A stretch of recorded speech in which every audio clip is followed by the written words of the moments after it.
नमस्कार दोस्तों, स्वागत है आपका टीवी 24 में और मैं हूं अजय सिन्हा। संभल में जो कुछ हुआ वो बेहद दुखदाई है। यानी कि जामा मस्जिद में सर्वे के दौरान जिस तरह से हिंसा भड़की, जिस तरह से पत्थरबाजी हुई, जिस तरह से 4 मौतें हुई और जिस तरह से कई पुलिसकर्मी घायल हुए, वो बेहद दुख देने वाला है। यानी कि सीधे तौर पर अगर कहा जाए तो ये सब नहीं होना चाहिए था, लेकिन जो हुआ और जिस तरह से अब सरकार और पुलिस प्रशासन एक्शन की तैयारी में है, उससे एक बात साफ है कि सीसीटीवी में जो लोग पत्थरबाजी करते हुए, उपद्रव करते हुए नजर आए हैं, उनको सरकार बख्शेगी नहीं। लेकिन अब इस मामले को लेकर राजनीति भी शुरू हो गई है, क्योंकि सबसे बड़ी चीज यह है कि समाजवादी पार्टी के सांसद और विधायक के बेटे को भी इस मामले में नामजद किया गया है। 24 नवंबर को जामा मस्जिद में सर्वे के दौरान वहां टीम पहुंची थी। कोर्ट के आदेश पे सर्वे था।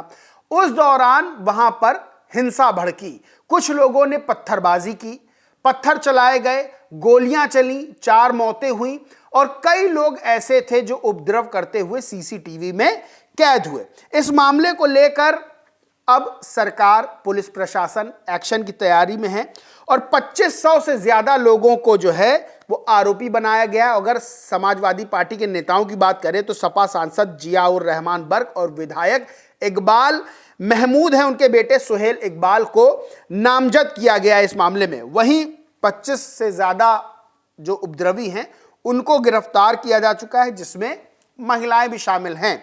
अब सबसे बड़ी बात यह है कि 100 से ज्यादा लोगों के पोस्टर सार्वजनिक किए गए हैं जो उपद्रव में शामिल नजर आए हैं, पत्थरबाजी में शामिल नजर आए हैं और जो इस हिंसा के पीछे बताए जा रहे हैं, जिन्होंने इस हिंसा में भाग लिया था।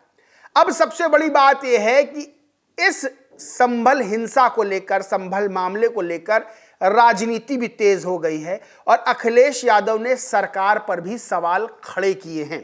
सवाल क्या है? अखिलेश यादव ने एक ट्वीट किया और लिखा, जिन्होंने बवाल शुरू किया और जो पहल फसाद की वजह बने, उनकी तस्वीरें कब लगेंगी।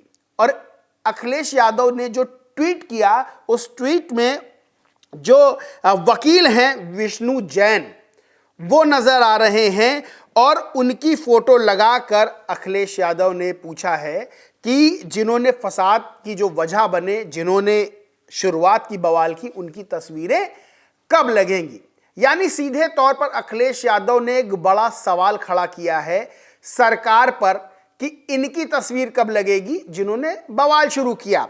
वहीं अखिलेश यादव ने एक और ट्वीट किया था इसी संभल वाले मामले को लेकर, जिसमें एक युवक की मौत हुई तो उनके जो परिजन थे, यानी भाई थे, उनका अंगूठा लगवाया गया था। इसको लेकर एक ट्वीट किया और लिखा, किसी को धमका कर कोरे कागज पर अंगूठा लगवाना भी गुनाह है।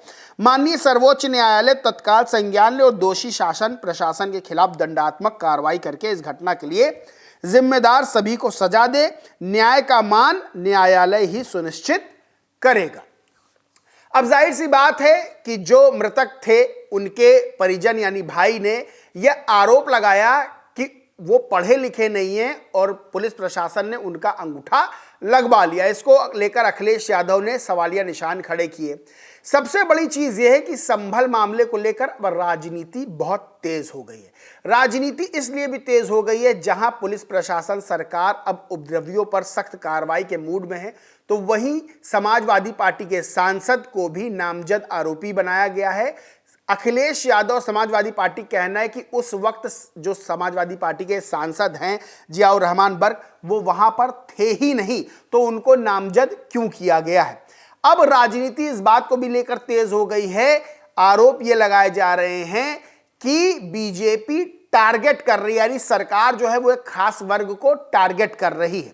वहीं बीजेपी की तरफ से आरोप लगाए जा रहे हैं कि समाजवादी पार्टी के जो नेता हैं, जिन पे एफआईआर दर्ज हुई है, जो नामजद किए गए हैं, उनका पूरा माइंड है इस संभल हिंसा के पीछे। बहरहाल अपने अपने तर्क हैं, अपने अपने दावे हैं, अपने अपने आरोप हैं, लेकिन सबसे बड़ी चीज ये है कि क्या जो संभल में हिंसा हुई, जो पत्थरबाजी हुई, वो एक तरह से बड़ा पुलिस प्रशासन का फेल्योर है।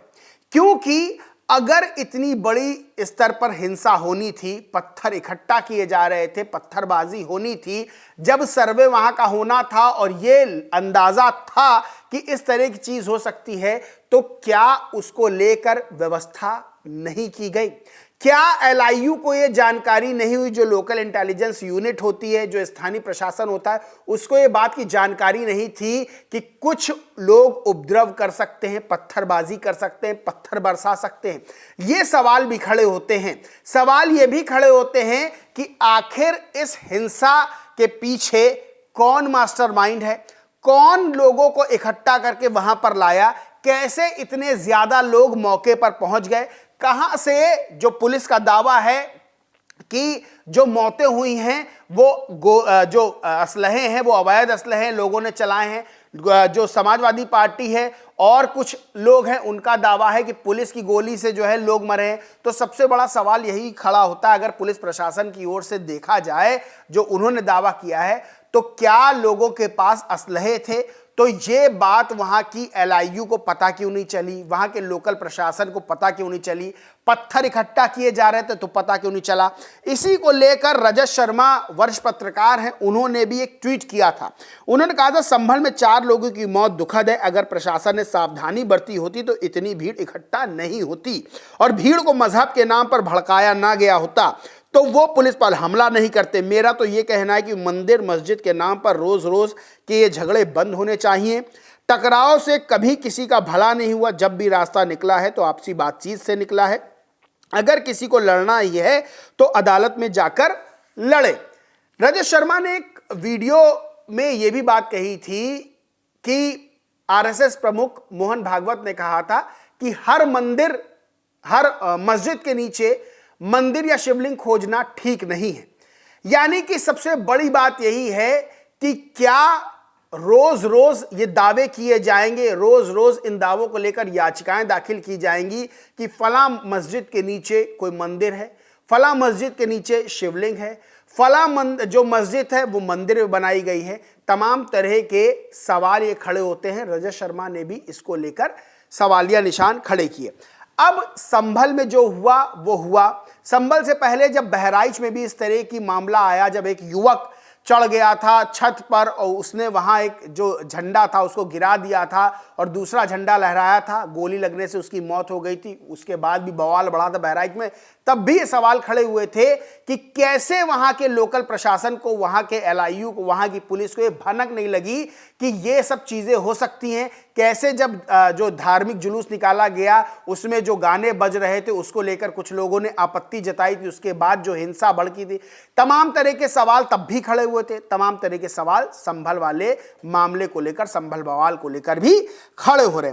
अब इस बीच एक और नई खबर आ गई। नई खबर यह है कि अजमेर शरीफ दरगाह को हिंदू मंदिर बताने वाली याचिका को निचली अदालत ने स्वीकार कर लिया है। न्यूज़ 24 का ये ट्वीट है, एनडीटीवी इंडिया का ट्वीट है। अजमेर दरगाह में शिव मंदिर का दावा कोर्ट ने सुनवाई योग्य माना। यानी कि देखा जा रहा है कि रोज रोज तमाम तरह के दावे हो रहे हैं, तमाम तरह की याचिकाएं दाखिल की जा रही हैं, याचिकाएं स्वीकार भी की जा रही हैं। संभल में भी ऐसा ही हुआ था और सर्वे के लिए वहां टीम पहुंची थी। सवाल ये खड़े होते हैं कि जब इस तरह की याचिका दाखिल होती है, कोर्ट की तरफ से सर्वे का आदेश दिया जाता है, तो फिर उसको लेकर व्यवस्था क्या की जाती है? क्या कानून व्यवस्था वहां पे टाइट रहती है? क्या वहां पर लोगों को बुलाकर समझाया जाता है कि किसी भी तरह से कानून हाथ में ना ले? क्या वहां पर जो उपद्रवी हैं, जो उपद्रव कर सकते हैं, उनको पहले से चिन्हित किया जाता है? ये सवाल तब खड़े हो रहे हैं जब संभल जैसा मामला, बहराइच जैसा मामला सामने आता है। बहरहाल संभल में जो हुआ वो समाज के लिए भी ठीक नहीं है, ना वो हिंदुओं के लिए ठीक है, ना वो मुस्लिमों के लिए ठीक है। क्योंकि कोई समाज तभी आगे बढ़ता है जब समाज में एकता होती है। लेकिन अगर मंदिर मस्जिद के नाम पर, अगर पत्थरबाजी को लेकर यह सोचा जाए कि इन सब चीजों से आगे बढ़ेगा कोई समाज, चाहे वो हिंदू समाज हो, चाहे मुस्लिम समाज हो, चाहे वो आम नागरिकों की बात हो, तो सवाल खड़े होने लगेंगे कि इस तरह से कोई भी समाज आगे नहीं बढ़ता है। और लोगों को भी ये समझना होगा कि अगर कोर्ट के आदेश पर कोई सर्वे हो रहा है तो उसमें साथ दिया जाए, क्योंकि न्याय कोर्ट से ही मिलता है। सड़क पर उतरकर पत्थरबाजी करके आप न्याय हासिल नहीं कर सकते हैं। हाँ, ये अलग है कि कानून अपने हाथ में ले लें और बाद में आपको उसकी सजा भुगतनी पड़े। बहरहाल संभल वाले मामले को राजनीति शुरू हो गई है, जहां भारतीय जनता पार्टी की सरकार अब उपद्रवियों के खिलाफ एक्शन लेने की तैयारी में है और सपा के नेताओं पर भी मामला दर्ज किया गया है। तो वहीं अखिलेश यादव ने भी मोर्चा खोल लिया है और सीधे तौर पर ट्वीट किया है कि जो बवाल शुरू करने वाले हैं उनकी भी तस्वीर कब सार्वजनिक की जाएगी। और सीधे तौर पर अखिलेश यादव ने आरोप सरकार पर लगाए हैं और सीधे तौर पर अपने सांसद का पक्ष लेते हुए कहा है कि वो वहां थे ही नहीं तो उनको नामजद क्यों किया गया। बहरहाल इस मामले में आगे देखने वाला होगा कि और क्या एक्शन होते हैं, किस तरह से राजनीति और इस मामले को लेकर की जाती है। बहरहाल संभल में जो हुआ वो अच्छा नहीं था। उस जो भी प्रतिक्रिया हुई उस चीज को लेकर, जो भी पथराव हुआ, पत्थरबाजी हुई, हिंसा हुई, वो किसी भी समाज के लिए अच्छा नहीं है। समाज के लिए अच्छा यही है कि न्याय का अगर रास्ता पाना भी है तो कोर्ट के ही रास्ते, न्यायालय के रास्ते पाया जा सकता है। अपने हाथ में कानून लेकर कोई ये सोचे कि वो बच जाएगा तो आज के समय में वो बच नहीं सकता है, क्योंकि सीसीटीवी, ड्रोन जैसे तमाम तरह के संसाधन हैं जिसमें उपद्रवी पूरी तरह से कैद हो गए। बहरहाल दोस्तों, इस पूरे मामले पर आप क्या सोचते हैं, क्या मानते हैं, कमेंट करके जरूर बताएं। वीडियो अच्छा लगा हो तो लाइक करें, कुछ शेयर करें और चैनल को सब्सक्राइब नहीं किया तो सब्सक्राइब करके बेल आइकन जरूर दबा लें। धन्यवाद।